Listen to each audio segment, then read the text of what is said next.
Welcome to the Man Amongst Men podcast. Live a life of intentionality, adventure, and brotherhood.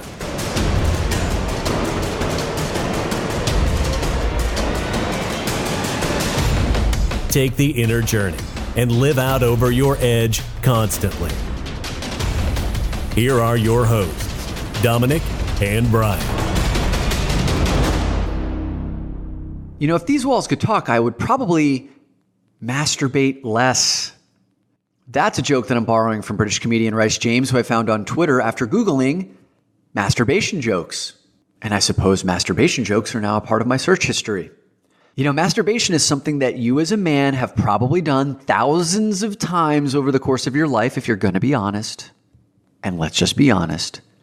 And never given it a second thought to the impact it might be having on multiple areas of your life, such as your desire for your partner, your desire to go out and meet a partner, your desire to fix a dwindling or troubling sex life with that partner when it's so much easier to just go in your room, lock the door, and masturbate it away.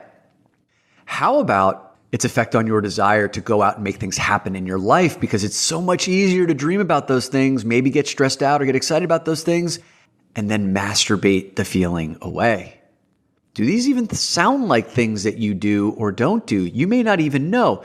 But in today's conversation, we cover a lot of ground. Bryan and I have taken our own temporary abstinence periods from masturbation. Bryan recently did a 10-day celibacy around masturbation and had some profound insights. I went a little bit more extreme. I took a 4-year hiatus. Yes, you heard me correctly. A torturous 4-year hiatus from masturbation between the years of 2013 and 17.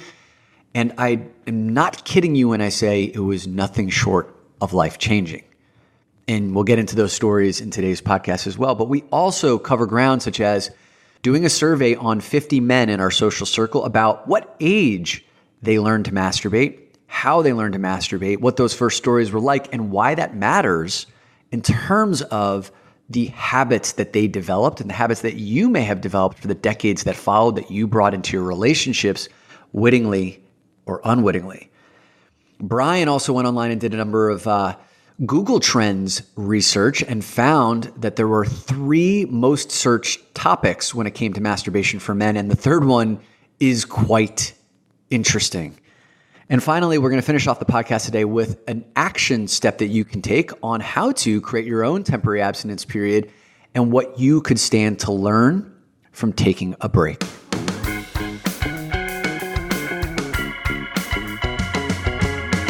Malcolm Gladwell was the one who said that in order to become expert at something, you needed to put in your 10,000 hours. Bryan, I can confidently say that I have surpassed that 10,000 hour mark when it comes to the topic of today's conversation, masturbation. I'm willing to bet you hit that 10,000 mark at age 12.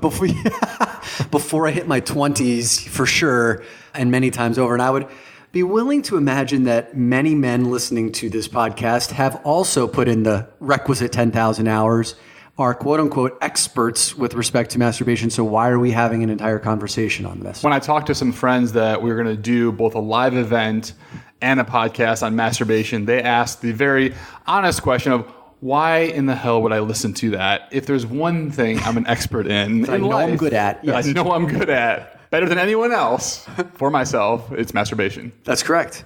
But it does beg the question, and these are the things that we're going to be talking about in today's podcast, which are, does masturbation decrease your motivation to have real sex? Does masturbation decrease your life's energy? Could you stop if you wanted to? And why would you want to? What are some of the reasons for it? How much is too much? Right? This is one that I know that you have brought up a couple of times. Do you even know what your triggers are? And what are the feelings that we experience after we masturbate?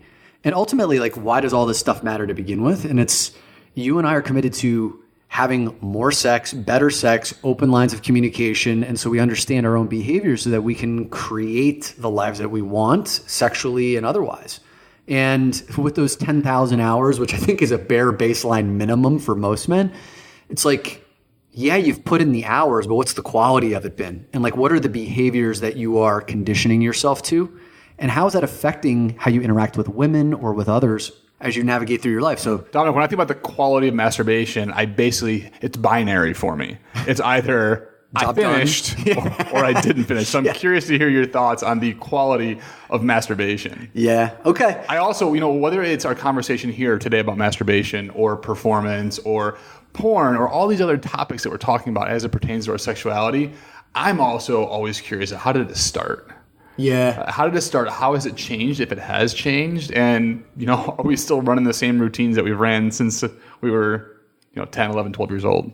Well, then let's begin there. So for most boys, masturbation starts at a very early age. And we did a little survey, right, of 50 men that are in our circle. And this survey is not indicative of nationwide demographics. These 50 men are between the ages of 22 and 50 years old, primarily hovering around like the 35 to 37-year-old range. Heterosexual heavily, I think like 90% of them heterosexual, 75% white, so not a very diverse population. But I asked 4 questions to start to get an understanding of like, how do boys discover masturbation and what were their experiences when it happened? Like, what did you make it mean? So here's the first question was, number 1, how old were you when you learned to masturbate? 84% of our responses came back that between the ages of 10 and 14 years old, they first started masturbating. Now, I'll share my own story. I was at the upper end of that scale, and the reason why I know this is because it was directly related to a movie that came out. My parents had made the cardinal mistake of leaving me home alone, unchaperoned, with a rated R movie, the epic classic White Men Can't Jump. And my parents never tripped up, but this was the one time they left me at home alone. And if I did the math on that, it came out in a certain year where I had to be like 13. And back then, for it to come out from the movie theaters and then into VHS, was like 8 months later. So I think I was like 13 or 14 years old. I was a late bloomer. Popped the movie in, Rosie Perez, sex scene. I rewound, watch. I had a boner using the VCR remote. I ended up completely by accident causing an orgasm. Had no idea what had just happened to me. I had not gotten to that level of sex ed in school yet to know what self-stimulation was, but it felt amazing. It was a euphoric moment that I'd never experienced before in my life, but also feeling like this was something wrong. I had to keep secret, and I hid it from the world. But I wanted that feeling as many times as I possibly could. I'll share a little bit later as to how that manifested itself in a way that actually makes me passionate about talking about it today, because it led to some really dark places for me later on. I can't remember the first time that it happened, but here's what I do know. I do remember feeling bad about it at the age of 10, and that's a story I can tell later. But I do remember that I was masturbating at an age where I could orgasm, but I wouldn't actually ejaculate. It was like a dry orgasm every single time. Balls hadn't dropped yet, had they? So something hadn't happened. And so I'm not sure at what age that actually happens. I don't remember anything. I wasn't taught to me. It was just something I found. I was in the discovery zone of, not the discovery zone, that's different. That's actually it's a physical place. Yeah. This was just founded by happenstance. Yes. Happenstance. Beautiful word. That leads to the next question, which was, so this is the second question we asked, which was like, how did you learn how to masturbate? And 72% of our respondents said, I figured it out on my own or by accident. You and I both fall into that category, because it's like, who teaches you how to do this, right? Like, where do you learn about it? Some people learn about it in sex ed and in a really awkward situation where your gym teacher's teaching you. 19% of the men came back and said a friend or a family member told them how. And when we got some of those stories at one of our Discerning Dick talks, it was actually heartbreaking in some situations, because some of these guys had been molested sexually. Like an older cousin had been like, hey, let's hang out in our sleeping bags and I'll show you what this feels like. Let's watch Trish Stratus on WWE, get a boner, but then I'm going to touch you and show you what masturbation's like. And it creates this like weird first moment for some people, where they ended up carrying around a lot of guilt and shame around it. Even traumatic at that point. That's trauma. If we're starting to paint the picture at an early age, it's either, for most men, a complete, I have no idea what just happened to me, or someone else has imposed themselves on your boundaries and created this potentially guilty or shameful or traumatic moment that you probably don't process in that way. It just it's a latent feeling that you carry on later on in life. very few men, at least of the 50 that we pulled, had any semblance of oh yeah, like I knew what I was doing and it was awesome. And here's how like I kind of created that relationship with masturbation going forward. It was the 10,000 hours that followed were all in a place of like secrecy, isolation, and not knowing what they were doing, figuring it out completely unsupervised. Yeah. So I started, as I mentioned earlier, at a little bit of a younger age, and I'm a sharer. But by nature, if I find something really cool, I did that when I found my first porn. I shared it with my friends. Good man. Like masturbation, I went to a couple of my friends like, you guys got to check this out. I'm telling you, if you just touch it, it's okay. So I learned it by happenstance or discovery, but I'd certainly I wouldn't say I taught, but I definitely brought this subject introduced up. it. Yes, I introduced it. You were like the MVP of the 10-year-old between your porn. I found this thing. You got to check it out. This is most boys' entry places. They don't know what they're doing, or someone else introduces them to them who's not equipped to teach them. The joke I usually like to make is like, we've got this weapon of either mass creation dangling between our legs, because that's how we create other human beings, or this weapon of mass destruction.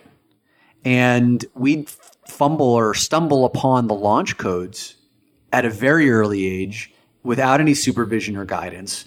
And for me, it felt like I was sitting on this pile of heroin that was free and that was available anytime I wanted to pull on that crank.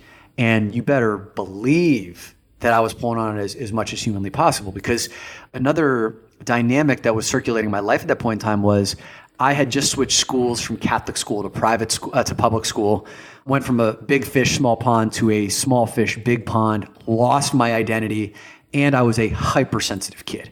Hypersensitive, so that like, if any imperfection, if I didn't get like the straight A's, if I wasn't the smartest kid in the class, if I got dumped by a girl, all of these things which happened when I moved to the public school, I literally felt like I was like dying a little bit inside. And I had no tools to navigate those internal pressures or stresses, but I discovered masturbation. And masturbation was this one thing that now, not only did it make me feel awesome, but it was also this thing that allowed me to navigate those internal pressures. The only weapon I had. You seem like a very advanced 14-year-old. It sounds like masturbation was a release valve for you. Did you know that at this time? There was absolutely no consciousness that was attached to this, no sophistication. Was it just a want, a feeling like, hey, I'm going to go feel good about this? What was it that made you do this so often? It felt amazing first, right? And so the first connection to it was like how awesome it felt. And then when I would come home from school stressed, or if I would like strike out to end a baseball game and I felt like I lost the game for my team and I thought that like no one would want me on the team after that, masturbation helped me to forget about that. And it was like these little micro moments where I was like, oh, I can feel better and I can numb myself out. And actually, after I'm done masturbating, the thing that I was so nervous about before seems to be less bothersome to me now. And it wasn't a conscious recognition of it. It was just like, make the pain go away. And it did. And what that did for me was at that age, I was like cranking it out 5 times a day. I shared this in another podcast where we talk about my 4 years in sex addiction, which happened between the years of 2013 and 2017. The early seeds were sown with masturbation way back when, because what I was doing was conditioning myself to escape feelings, escape pain, to numb out.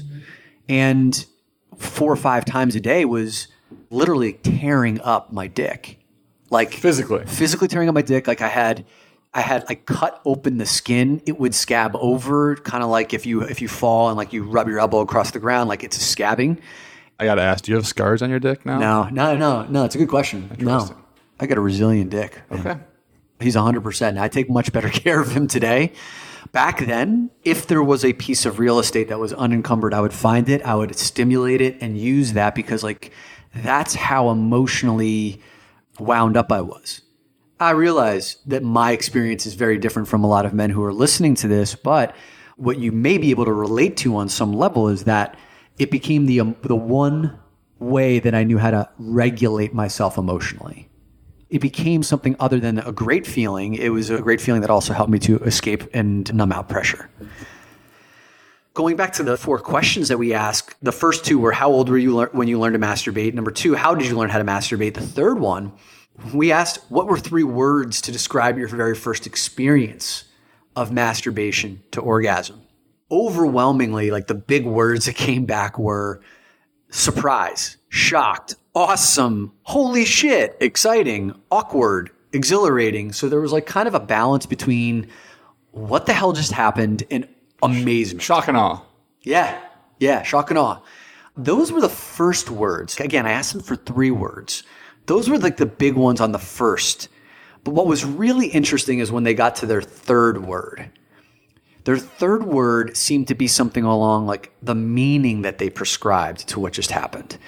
And the third word, we started to see some themes emerge around. These were words that popped out. Guilt, shame, secrecy.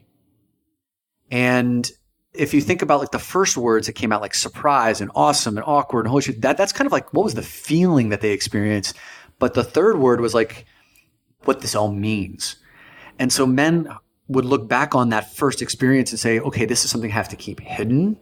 There's some guilt here. And the guilt could come from maybe a religious upbringing, or maybe like that in the family household, it was taboo.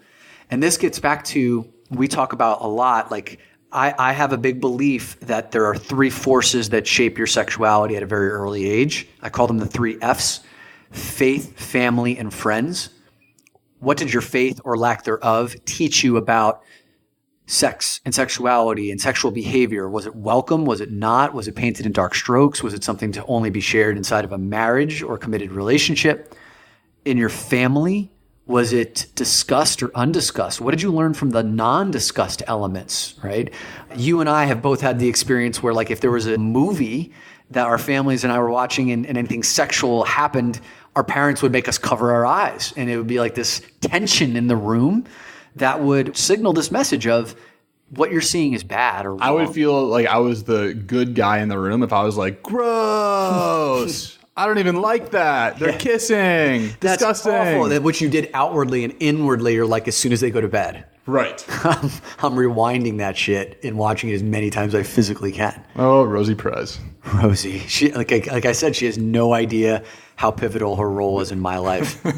One thing, Dom, that when you talk about the words and especially the third word that guys came up with for this, the guilt, the shame, where that comes from, faith, family, friends. And it seems like every dinner I go to, I never have the intention of talking about this, but it always comes up because it's so fascinating and it's so universal. It's like, how did you learn about sex? Did you have conversations with your parents about it? Yeah. And I couldn't tell you at the age of, let's say, 10 years old, why I felt guilt or shame around it. Right. Because I don't even remember having a conversation. Right. But I remember I did. And the reason I remember that I did, as it pertains, because you were just talking about the second F, right? Family. Yep.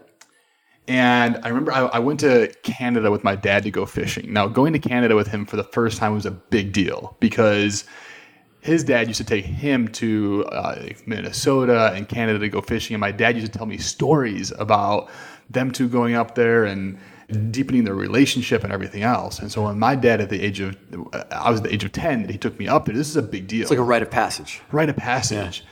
And the guys that we went with, including my dad, was talking about all like the big fish that we're going to catch. Well, we were up there for 3 days, and on the third day, we still hadn't caught a big fish. Some of the other guys have caught some big fish, but we hadn't caught any big fish. I could tell my dad was a little disappointed. So I did something, a very mature 10-year-old. I prayed and made a deal with God. I said, look, God, if you hook us up with a big fish, I will stop masturbating. Yeah. Now, I was maybe mature, but I wasn't a good negotiator because what I promised is that I would stop masturbating for life. Yeah. You ended up on the raw end of that deal. Right. Yeah. So, no joke, 10 minutes later, I have my lines in the water and I feel like I almost have a snag, which is like where you catch like a log at the bottom of the lake, which feels like a big fish at first, but turns out like it was tugging on the line and it was a fish. And we brought it in. My dad got the net. We took photos of it. And as a 10-year-old, I remember having a hard time just raising this fish up high enough to take a photo of it. It wasn't just an average fish. You caught like the fish. This was like Jonah and the Whale style, right? This is like some big fish. Yeah. And I was so excited. So my dad took some photos. He was so excited. Couldn't wait to get back and tell the guys that we caught this giant fish. It was a catch and release lake. So we took the big fish, put it back in the water, saw it swim away, high-fived my dad. And that was just the pinnacle of the trip. So now we're sitting down in the boat and we're going back into shore and we're getting ready to drive back from Canada to Chicago, which is where I'm from. And on the way back, about halfway to the dock, I remembered my deal. Promise, yeah. The promise. I was like, oh, no more masturbation for the rest of my life. Because clearly, the fact that you were masturbating was the very thing that was standing in the way of you getting fish. That's exactly what I thought it was. I was like, Dad really wants this. I really want this, but I'm doing something bad. Yep. So I need to promise I'm not going to do that bad thing anymore, which in my head was masturbation. I was doing something bad. Yeah. And so my promise lasted about 3 days, and I felt guilt for about 30 years. And it sounds ridiculous now. Guys can relate to this because there is that guilt and secrecy or shame, and you don't even know why because there wasn't really like an explicit conversation about it. But we've found in our conversations with most men is that, and even with men and women, it's the stuff that doesn't get said. Because sex is typically an undiscussed topic in general. So it's like the biggest force is what's not said. And what's not said is like, this isn't to be talked about. And if you're doing something, then it's clearly wrong, because if we're not even allowed to talk about it, then you damn well sure shouldn't be doing something about it. When there's a vacuum of information, it gets filled with something. And filled with something could be shame, it could be guilt, it could be other information. Yeah. And so my encouragement when I talk to parents now is something is better than nothing. Yeah. As you're going into puberty and you're starting to feel things and your balls start dropping, and then all of a sudden these boners start showing up, and it feels good when you touch it. It's like you're discovering your body in this whole new way for the first time. And the sensations are otherworldly. Like there's just nothing better than an orgasmic feeling. Like there's just nothing better. At the same time where it's like, hey, do this in secrecy, where no one's there to help you to process it, where there may be some wrongness around it. It's like, okay, how does that set the foundation for the rest of your life? Like, what are you learning in that environment? Regardless of like whether it was faith, family, friends, or how we were feeling about it, when does that change? Because for me, I had at that age of 10, I had clearly some shame and guilt around it, but I kept doing it. Yeah. And eventually I just did it enough where I would still feel a little bit bad about it, but not that bad. And I had some friends that they were doing it too, and it became a common thing that we joked about. Yeah. And then it just became a thing that I would do, but I never really felt good about it. I never thought it was a good thing until I started really asking a lot of the questions that you and I discussed in terms of why am I doing this? So this is where you and I diverge, is around the friend thing, right? We've talked about faith and family, fairly similar, right? I grew up Catholic and you grew up Christian, yeah. Undiscussed in our homes. But the friend thing for you, like you were the guy who brought this to your friends, and other guys were talking about like, this is amazing. So there was like, at least the friend thing was there for you. It's kind of like, you're not supposed to smoke when you're a kid, but when you're smoking with your friends, it's kind of like, we're cool, we're outlaws, like we're doing something like we're adults. When I was in public school, the coolest kids, I remember very early on in my public school days, like were making fun of someone who they thought was a masturbator. And like you were a pervert, you were ostracized, you were a loser if you masturbated. So now my entire ecosystem, everywhere I turned, at home, at church, at school, you're perverted. I became deeply secretive, and my deepest desire was to just be accepted and validated. And all of my self-worth came from external sources. The idea of being exposed for something like this was like truly identity and life-threatening. It felt life-threatening at that time. I didn't have words for it. Yeah, I remember another story. You and I have been talking about this subject for a long time, and I've been doing this in the sexual health space for a few years now. And one story I heard from a woman was, at a very young age, she was in the kitchen with her mom. And she didn't know it was masturbation, but it was masturbation. How old was she? Do you know? I don't remember the exact age. I remember her saying it was very young though, and I think younger than 10. I've heard a lot of women talk about maybe, like 4 or 5 years old. I was going to say maybe even younger than that, because it sounded like she was still like naked in the kitchen. Okay, so naked in the kitchen. Probably isn't 10. That's cool. Yeah. right. So that started happening, and it must have been younger. And the mom had a choice at that point. It was either stop the behavior, you stop that right now, or maybe just let it keep going and don't say anything. And what the mom did, she said, let's call her Susan. Susan, what you're doing is okay, but that's not something that we do in front of everybody else. So if you could go to your room, you didn't do anything bad, feel free to keep doing that. Yeah. And so she is somebody that she writes professionally about sex and sexuality now and has a very healthy relationship with her own feelings as it pertains to sex. Right. And so I look at that as a really interesting opportunity and model for not shaming, but there's still a limit. There's still something that you've crossed the barrier. We don't do this in public, but it's okay. Yeah. And then what you're talking about is that moment becomes this pivot point for the trajectory of her future. And the x-axis, if you're thinking about like a plane, you dip below it in your negative trajectory, like negative self-image or self-talk or feelings about this, what just happened. Or you could go north of that line, and then there's like this positive, healthy self-discovery. I went below the x-axis. She went above it based on that one little intervention. And now she's creating a future where she's writing about this and providing perspective to others. I eventually have gotten to that place, but I was below that line for a long time. It's a long road back. Now, I'm grateful for my journey, but let's see if we can head that off at the pass for a lot of these other men. The fourth and final question we asked, and this is one of my favorite parts, is asking the guys to paint the picture of how that first experience went down. And they shared a bunch of stories, but my 5 favorite quotes, I called these out for your listening enjoyment. And this is the reaction to their first time masturbating? Yeah, first time masturbating. Like what happened when like you discovered your penis and what happened when you masturbated to orgasm. First one comes back and goes, as if guided by the hand of God, I went to town. Number two was, it was like I had just discovered a secret doorway in Zelda. Great time period reference as well. Right? I respect that. Classic Nintendo game. I'm masturbating using anything I could find. Sunscreen, shampoo, moisturizers, pillows, and soft blankets. Creativity. Okay. I've heard of like lube, but I've never thought about humping a pillow or a soft blanket, whatever floats your boat. Sunscreen? I mean, it's literally where the sun doesn't shine, but... That's right. Yeah. So sunscreen, you're not using it for a practical perspective, right, for SPF blocking. And what I've learned is that sunscreen contains some of the highest exogenous estrogens, meaning like basically it helps to increase the amount of estrogen in your body. By placing that on your dick, it's the worst possible use of sunscreen. Yeah, that's not the place you want to put it. Just don't use sunscreen, period. But like that kind of sunscreen, do not put it on your penis. Right. I've never burnt my penis either. So no, but if you're in a community where that goes down, that's a fair point. I happened to be laying on a pillow. I then discovered dry humping. And the last one, this is a man describing his boner.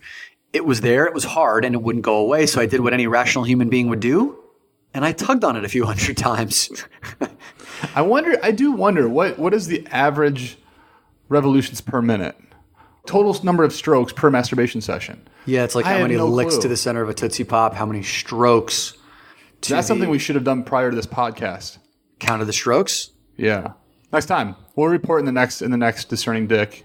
Yeah, different strokes for different folks. And it is. Yeah, I don't know what utility that would provide, but it might be just interesting data to have. So there you have it. I mean, this is like the highly unscientific survey results of our 50 people in our ecosystem. But I think on some level, like this is representative of a lot of men's experience of how they discovered masturbation. And then let's talk about why the early stages actually matter. Because when you fast forward a decade from that initial experience, 2 decades, 3 decades, 4 decades, you've now been doing something for 10,000 hours or way more. You may have masturbated hundreds or thousands or literally tens of thousands of times since then. Every one of those interactions creates conditioning. Every one of those things creates expectations. Every one of those experiences creates some behavior or feeling that you bring into your actual real life sexual experiences. And one of the questions that keeps coming up, does masturbation reduce our drive and desire to have sex in real life? And the overwhelming answer to that, and Bryan, you can weigh in on this too, but the overwhelming answer in my experience is 100% yes. Masturbating absolutely decreases your desire to have sex. Now, there's a tipping point If you're masturbating chronically the way that I was 5 times a day, then yes, it certainly does reduce the drive and desire. But let's use like a married man, for example. And I'm using a very specific man that I have in my mind who comes to our events, who shared some stories. Married man, very busy job. Wife also works. 2 children, aging parents. Chaotic households. Lots of responsibilities, very little time for themselves. They have a relationship and a marriage and a sex life that they ideally would like to be vibrant, but when there is that moment to breathe, sex typically isn't the first thing that's on their mind. For the man who has, let's just say, sexual desires, it's like, when I want it now. Masturbation I could do right now. I could do it very efficiently. If I have this complex project that I'm working on and I don't know like how to my next step forward, masturbation helps me to clear my mind. I don't know if my wife's going to want it tonight at the same time that I want it tonight. I don't know if our kids are going to be in the room asleep so we can do. It's just safer if I go to the bathroom and crank this one out in 3 minutes and it's efficient. Not to mention the thing that I like to masturbate to is something that my wife doesn't even know about. Maybe she would judge me for it. Maybe that she would feel insecure about it because I watch this kind of porn or I fantasize. You layer on all of this stuff in that one isolated particular moment, it makes all the freaking sense in the world to just masturbate and get it done with so that you can like get back to your life. And it helps you to navigate that day. The problem is when you do that again and again and again and again, every time you drift a little bit further from your relationship.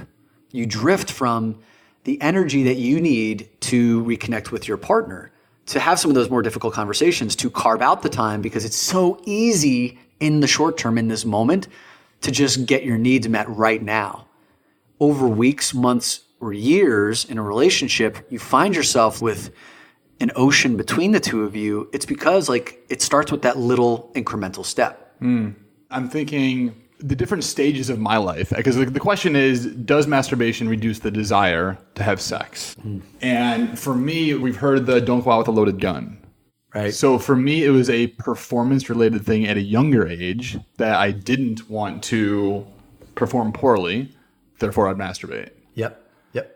Now that I'm in a committed monogamous relationship, I find situations, and we don't live together, and I find situations where if I go, let's call it 4 days or 5 days without any kind of sexual interaction and also no masturbation, my sex drive actually goes down.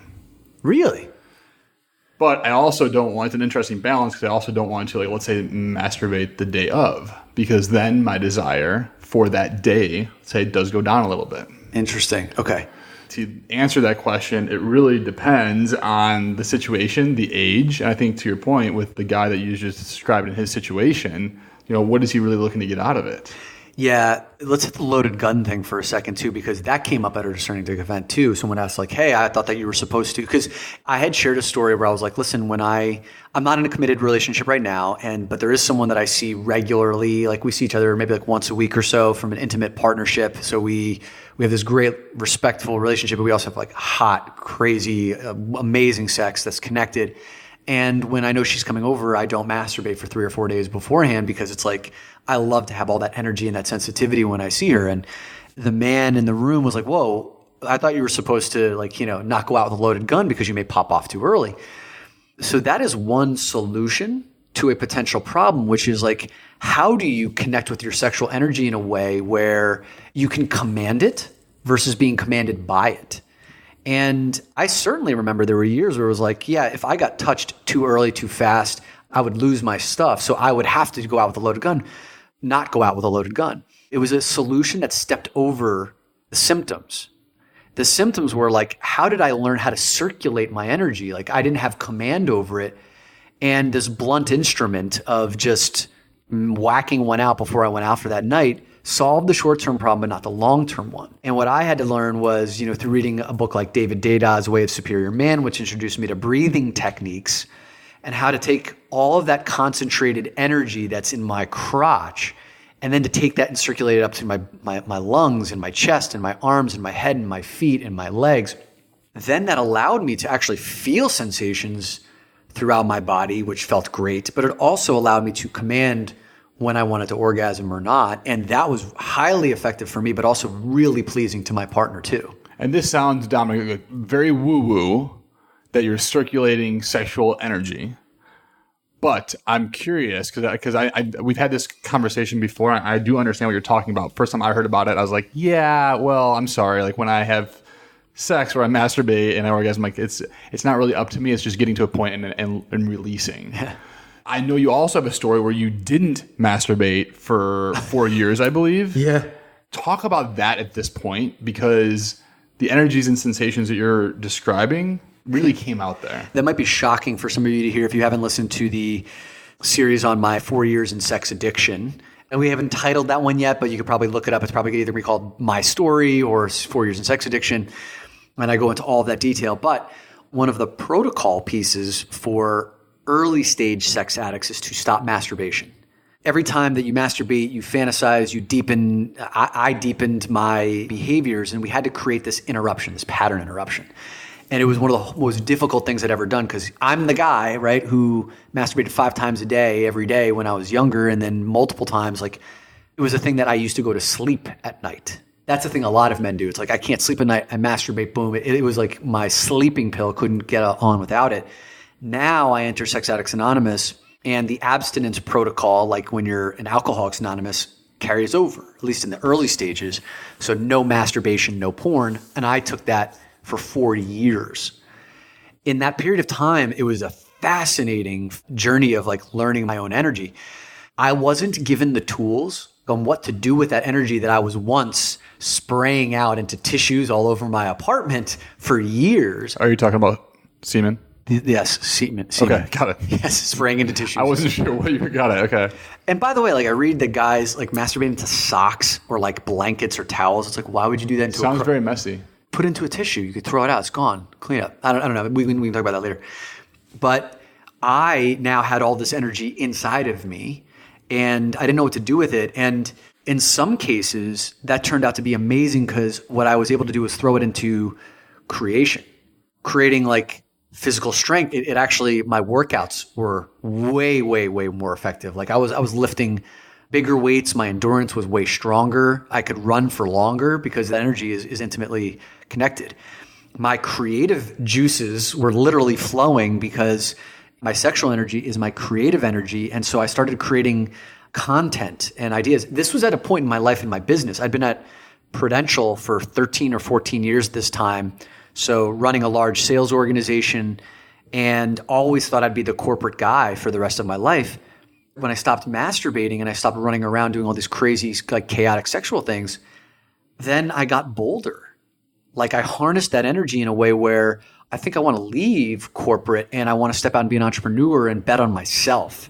Yeah, that's cool. I love this story because I think about just if I'm in my room and I masturbate and I reach orgasm and come, what do I feel like afterwards? Dude, what you just said about being in my room. So it's like all the things that I wanted in life. Like I wanted the woman of my dreams. I wanted the life of my dreams. But that required me to get out of my fucking bedroom and go and do that. But to do that, I would have to face rejection. I have to face heartache. And it was so much easier to just stay in my bedroom and yank on my dick and get those feelings of euphoria, get the payoff in there. But now I'm sitting in my bedroom on this 4-year hiatus and I can't get that feeling. So like there's this, what do I do instead? And what I did was I went out in the world and I started meeting amazing women, the best quality women I'd ever met in my life. The women that I always was afraid to go after, I started feeling courage to go after because why? I couldn't stand another minute sitting in my room alone. Instead of like sitting there and saying, oh man, it wouldn't be awesome to go out into this other world and I'd start my own business. Instead of dreaming about it and then masturbating it away, it was like, I get all this energy. So I would create it. Go out and do it. Go out and do it. That was the point in time where I made the decision to say, I entered Sex Addicts Anonymous January of 2013. And then in February of 2016, so 3 years later, I left corporate America to start my own business in life, which is thriving and it's extraordinary. I couldn't imagine not doing what I'm doing right now. I never would have had the boldness if I didn't do that interruption with masturbation and my sexual behaviors. This is probably the main point of this podcast because I didn't not masturbate for 4 years, but in anticipation of doing this, I did go 10 days. Yeah. And I could How'd that go for you, feel buddy? every single time that I wanted to masturbate and then I didn't, I got more shit done. Yeah. I stopped avoiding those activities and tasks that I know I should be doing. So I had more time. 2, I had more boldness and energy to actually go out and do more. Yeah. And so I think why I feel like this is the biggest point is because if we start to be able to understand, instead of just being in routine and just masturbating before I go to bed, masturbating when my dick gets hard when I'm working from home because there's maybe an email that I don't want to write. Yep. It's identifying those triggers that make us want to masturbate in the first place and then saying, wait, is this something that maybe I should be doing other than masturbating? Right. And so for those 10 days, like your 4 years, I had no choice. And my energy levels were up. My sensations were higher. Yes. My drive was higher. Yeah. And so now, even now, this was a month ago that we did this, or maybe even more, but that still sticks with me. And sometimes I masturbate, sometimes I don't, but at least I have a choice. And I know what that choice is, whereas a year ago I didn't. Yeah, or even 2 months ago I didn't. And now you have like more tools in your toolbox from which you can choose from. And we talk about this a lot, which is Viktor Frankl's quote of, in between stimulus and response, there is a space. And in that space lies our ability to choose. And those choices are where all of our growth and freedom exist. For most men, for me, for most of my life, the stimulus was anxiety, frustration, isolation, loneliness, complex problems, not sure where to go, no clear steps forward. Stimulus, response was just immediate whack off. And because you were feeling more sensitive guy, even as a sensitive kid, as you described earlier, it was 3, 4, 5 times a day. Exactly. Yeah. Stimulus response. So the stimulus and response were intertwined. There was no space. What happens with creating this pattern interruption, like you just experienced with your 10-day experiment, there is that space. I had a 4-year space that allowed me to kind of really understand my body and understand like why I did, what were all my triggers, why I would go to masturbation. Because every single day that I was off of masturbation for those 4 years, every day, Bryan, every day I wanted to masturbate. Not just once every day, not like a passing thought, but like all day. Like throughout the day, it was there with me on some level because it was my salve. For so many years, it was the thing that helped me to survive my chaotic internal existence. And you had to find a new outlet, which sounds like those creative endeavors, those like life-changing activities that you did. That's why I love this idea of this conscious masturbation, or almost like self-love masturbation, of doing it consciously, because it's literally life-changing as it pertains to the amount of energy and focus you have in other areas of your life. Totally. Yeah.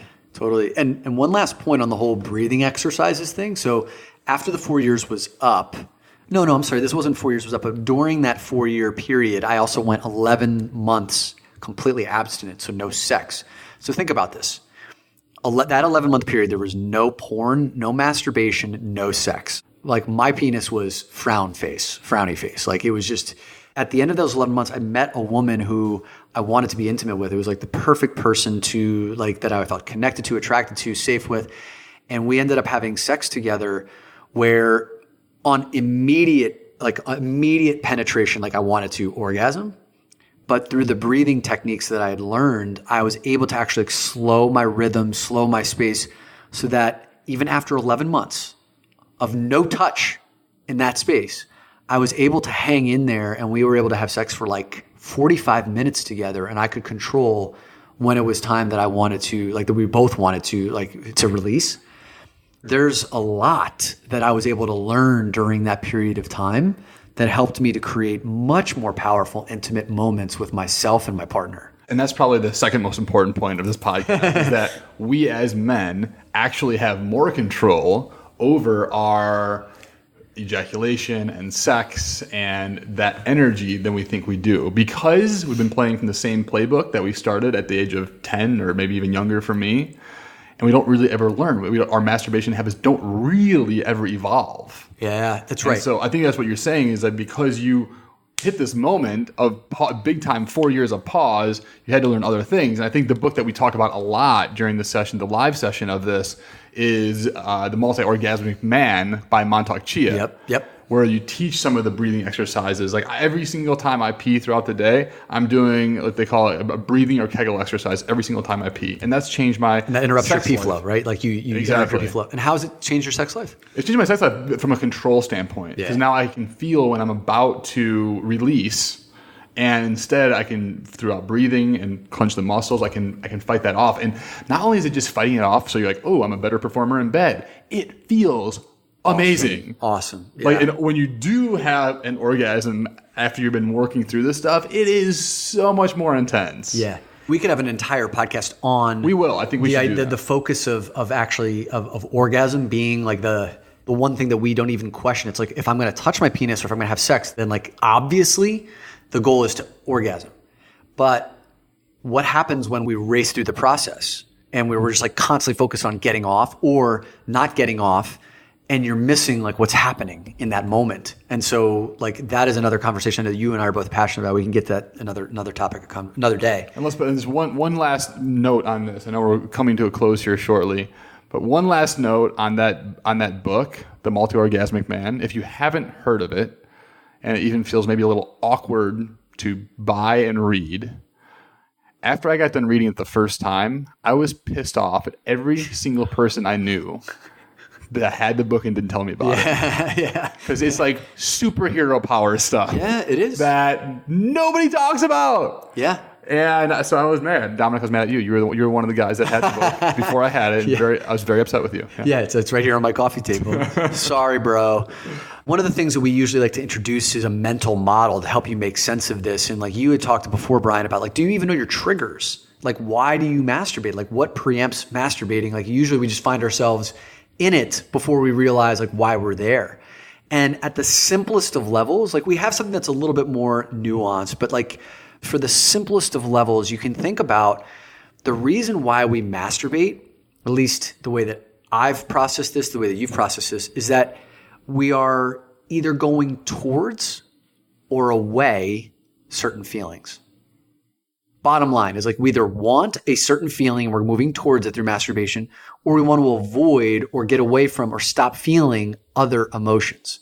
So if you think about it like in terms of a spectrum, on the extreme polar left end of the spectrum, the away end, you want to move away from stress, boredom, confusion, overwhelm, fear, loneliness. Oh, dude, I so feel this one. I feel like this is where I spend most of my time when it comes to that feeling of wanting to masturbate. I had to write in an email back to a client who was upset. Yep. And I wasn't totally sure how to word it. And all of a sudden I got horny.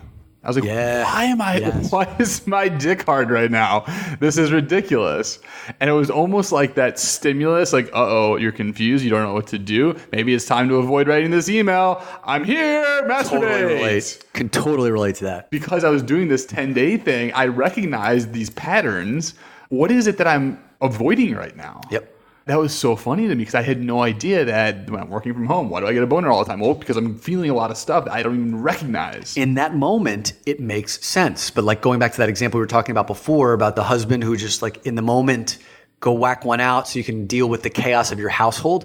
It's the same thing here. Maybe even as a single man, I used to do that all the time. I even catch myself doing that sometimes right now where like I'm typing something and I knew it's like emotionally charged and I'm rubbing my dick before I even know. It's like, oh my God, now there's a situation. Now I have to either override what feels good or I continue. I'm conditioning myself to dealing with stress in this way. The challenge to anybody listening to this right now is we're not saying masturbation's bad. Not at all. I think we collectively, back on the sauce, right? Yeah. We both still masturbate, but I do ask myself the question every single time now. I was like, wait, why am I doing this? Yeah.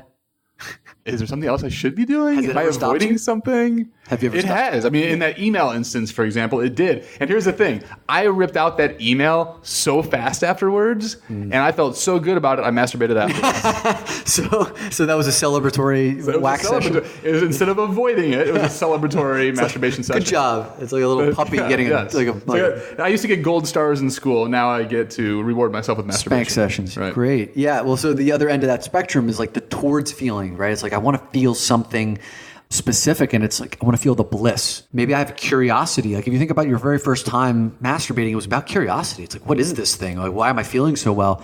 But even as an adult, it's kind of like I've touched myself the same exact way for 30 years. What if I were to start in a different place? What if I were to use a different rhythm? What if I were to not use lube? What if I were to use lube? Like, what are these new things I could discover about my own senses? That's an intentional towards feeling. Almost an exploration of something Yes. that we've been doing for 30 plus years. Yeah, And exploring saying, it "Wait a differently." second. Yeah. Is there a different way to do this? Can I still explore? Can I learn something? And I know, again, when I read that book, The Multi-Orgasmic Man, it was like a whole new world that I had to experiment with and everything else. And so that very much was me moving towards a feeling Yes. and an understanding and a curiosity, not just the other side of the spectrum you talked about, which was moving away from confusion, anxiety, relief. Correct. Yeah. Are you familiar with the phrase vinegar strokes? Was that originated in The League, the TV show The League? I haven't seen The League. It was definitely in The League. It was it? Okay. Yeah. I learned this in Australia. There was a member of the Australian Army. I guess this was like a thing. And the vinegar strokes is like that point of no return. You know what I'm talking about? So it's like when you're masturbating, it's like you can tempt that line and go up. You can edge. It's called edging. Is like you get to that point of orgasm, but you can pull it back. And you can practice that during masturbation by not releasing and succumbing to it. Then you can build your control. But the vinegar strokes, that's where like you've tipped over. Boom. That's the sound. That's the vinegar stroke sound. That's the vinegar stroke sound. So you double down. Right. That's vinegar strokes. Right. Yeah. So a towards feeling could be like, hey, I want to build my capacity or something like this. I want to build my control. That would be a towards feeling. The old practice like you play. Yeah. And for masturbation, let's talk about that for a second. For masturbation, in most cases, we aren't practicing like we want to play. We're practicing like we have been since we were 12 years old, trying to do it before you get caught in the shower, before somebody's like wondering why the water's on so long. Yeah, Like, yes. We've been the same behaviors we had as the young kids learning to masturbate often still show through. Think about that. The adult conditioning. years. Like I know that I went, 7 years between masturbation, my first time, and then losing my virginity at the age of 20. And how many thousands of masturbation 12,000 sessions? done. You did the math on I that. did the math. 12,000. You masturbated 12,000 times before ever getting with a woman for real. Yeah, right. He's fine, everybody. He's a well-adjusted adult these days. I told you I had my 10,000 hours. I'm expert in this. But like those 10,000 hours were all selfish, right? They were all about me. Those were all my moments. And they're not intentionally selfish. It's just masturbation is a private, individual thing. And then sex is with another person, another human being. They have emotions. They have desires, wants, and needs. There's this connection between the two of you. There's an us. So there's a me, there's a you, there's an us. And yet the 10,000 hours I put in was all me. And now I'm supposed to completely pivot and transition into us. That's another unconscious step in the evolution of people moving from individual to connected sex with someone else, is that you don't realize you're carrying over all of the habits and patterns and me stuff. And that's why you've heard the phrase of men and women masturbate into each other. It's not sex. It's not connection. It's not intimacy. It's like you masturbating into another person's body. And that's something we'll talk about on a different podcast for sure, because I find that's a very interesting one of how do you transition from self to us, and when even as adults do we still want just me? And is that okay? Yeah. I think we're in a pretty good place here. One of the things that you did that I thought was really interesting was you went on Google and did Google Trends, maybe like in like a minute or two. Hit some of the things that you found, like the research that you did on what people are searching for, because it's not anything that you and I just had the conversation about. And actually, in contrast, when people are searching on Google for topics of masturbation, it's primarily women. But the men, when they search for it, there tends to be like an overwhelming curiosity with, am I doing something wrong, bad? Yeah. Or am I doing it the right way? Yeah, I found this really interesting. And first of all, when I did just a search, just masturbation on my own, before I even went to Google Trends, what I found was for most of the articles and even surveys were actually for women. I found that really interesting because guys, like we have this figured out. We've been doing this forever. We're experts in this. Like, why would I even read about masturbation? It's ridiculous. So where a lot of the questions came from, where I was doing the search, was actually from women. When I then went to Google Trends and I looked at What are the most often searched with the word masturbation? And the first category, 37% of everybody that put it in something that was related to masturbation was, is this healthy? Right. Like, are there benefits to masturbation? Can masturbation cause erectile dysfunction? Right. Is causing anxiety, or does it make anxiety go away? Right. Can I get an STD from masturbation? That one's amazing to me. Can I get an STD from masturbation? Right. And here's the answer. Maybe. Are you using a toy? Has it been used by somebody else? Has it been cleaned? Is it a protected toy? Yeah. I know a guy that, and again, sexual health is really my thing, it's my business, but I know a guy, he was having protected sex with a woman and got chlamydia twice. And he's like, how did I keep getting it? And it's because he was with a woman. In this case, it wasn't masturbation. But what he was doing is they were having hand play. He was fingering her. And then he would put the condom on. Oh, wow. That was sex. It wasn't masturbation, but there was different ways to get STDs. So even in masturbation, like, of course, if you're doing it yourself and there's nobody's around, then fine. So toys, you got to be careful with. He touched her. She had chlamydia, and then it was moved from his hand to when he was putting on the condom. Yes. That's how he got chlamydia twice. Exactly. That is some potent chlamydia. That's potent. Yes.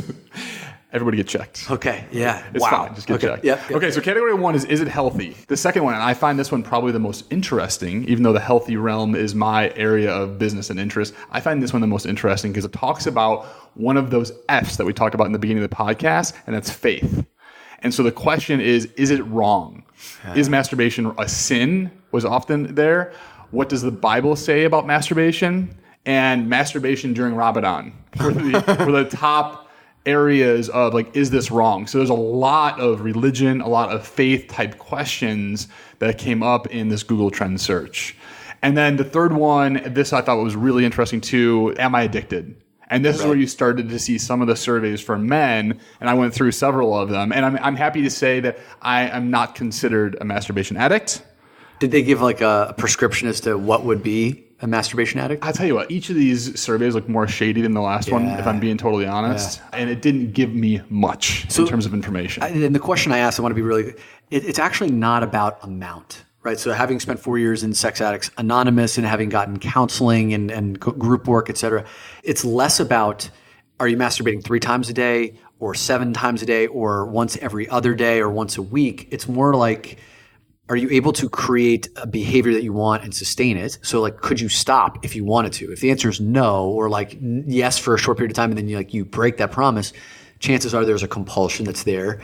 If you're masturbating to something that's like humiliating to you, or it's harming you, or it's hurting your self-esteem, or it's destroying your relationship, and you can't stop, those are the kinds of things that could be problematic. Versus, there's no prescribed number that if you're over that amount, then that's where the problem occurs. It's more of these other things of, do you have agency over what you're doing, or are you being controlled by it? How do I feel about it from a guilt and shame standpoint? Am I still that scared 10-year-old, or is this something that I'm in control of or not in control of? Yeah, the guilt and shame is less about, like, so the addiction, like, you can have guilt and shame about masturbation and not at all be addicted to it. The addiction part is like, if you can't stop and you feel like you want to, or you want to curtail and you can't, and now you're starting to recognize destructive outcomes as a result of it, then that's where you've got something going on that you need to look at. That's good. And then, so those are the top 3 categories that came through Google Trends.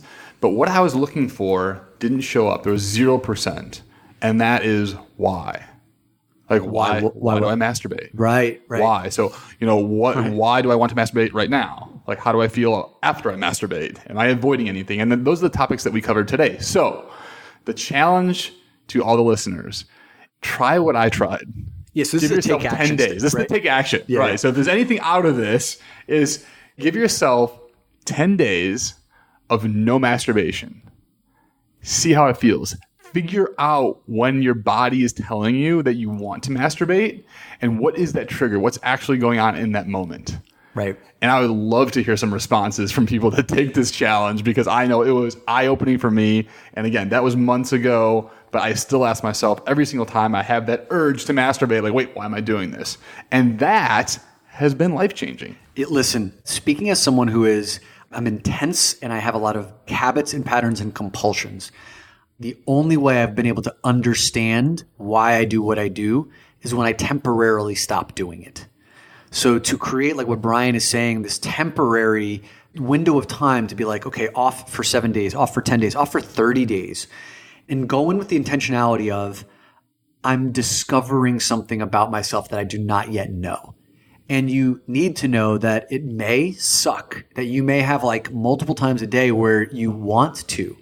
And that is information. That's data. That's feedback to say, whoa, what just preempted this one desire to do it? And you may find that it's like your boss is stressing you out. You may find that it's like feeling insecure or weak, or you may find that you're just lonely. These things are the gold, because it's like, now that I know that, instead of avoiding it by cranking one out, now I could be like, wow, why do I feel isolated all the time? Or why am I so stressed out by my boss? Is there another way of navigating that? This is where like power resides. And I would encourage you to, you've talked about this too, Bryan. It's like, tell someone that you're going to do this. Because once you do it, there's that accountability. I'm big on this too. It's like, hey, I'm going to stop masturbating for 17 days. Do you want to do that too with? And I know that sounds super awkward, but guess what? I've done this and people find it fascinating. Hilarious. They want to know, how does it go? And with all these things, right, the most private things are the most universal things. So I understand the fear of having this conversation. But I can promise you, if you do it with the conversation, you're probably going to stick to it. And also you're going to learn a lot because there's somebody else in it with you. Totally. And you're going to be off of porn for that period of time too. Because like if you're going to stop masturbating, obviously don't watch porn. I mean, that's just torturing yourself. Yeah, it's just stop it. No bueno. And if you want to get like really sophisticated with it, there could be another period of time where you continue masturbating and eliminating porn, seeing what that is like. So these are all these different ways to play with it. But the first place, stop masturbating for a period of 7 to 10 or 30 days, see what happens. And then create an inventory, whether it's written as ideal to write this down or mentally, what are the triggers that prompt your masturbation? Are you moving away from certain feelings, like we talked about before on the left end of the spectrum? Or are you moving towards an end of the spectrum where it's like towards certain feelings like self-discovery or growth or curiosity? You can then get really acquainted with what are these behaviors that prompt you into action. I can't wait to hear the stories about new conscious masturbation. Yeah, same. So mindful masturbation. Yeah, and you can get the benefit of mindful masturbation without taking a 4-year hiatus like I did. And maybe we'll just finish this off with, I'm back on the sauce. I reintroduced back in 2017.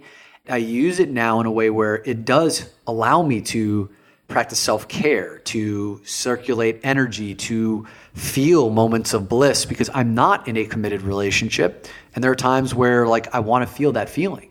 There are other times too where I masturbate to avoid and to escape, and I know it now. At least I have a choice and understand what I'm doing, why I'm doing it.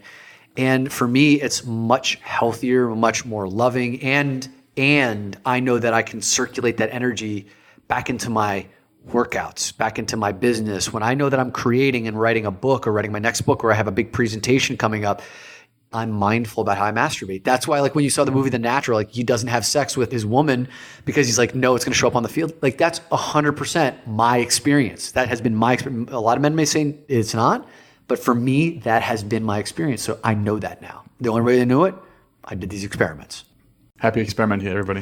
Happy experimenting. Peace. Hey, thanks for listening to the Man Amongst Men podcast. If you enjoyed this episode, don't forget to hit the subscribe button. And if you want more access to tools and resources, and you want information on our upcoming live events and retreats, head on over to www.doinnerwork.com.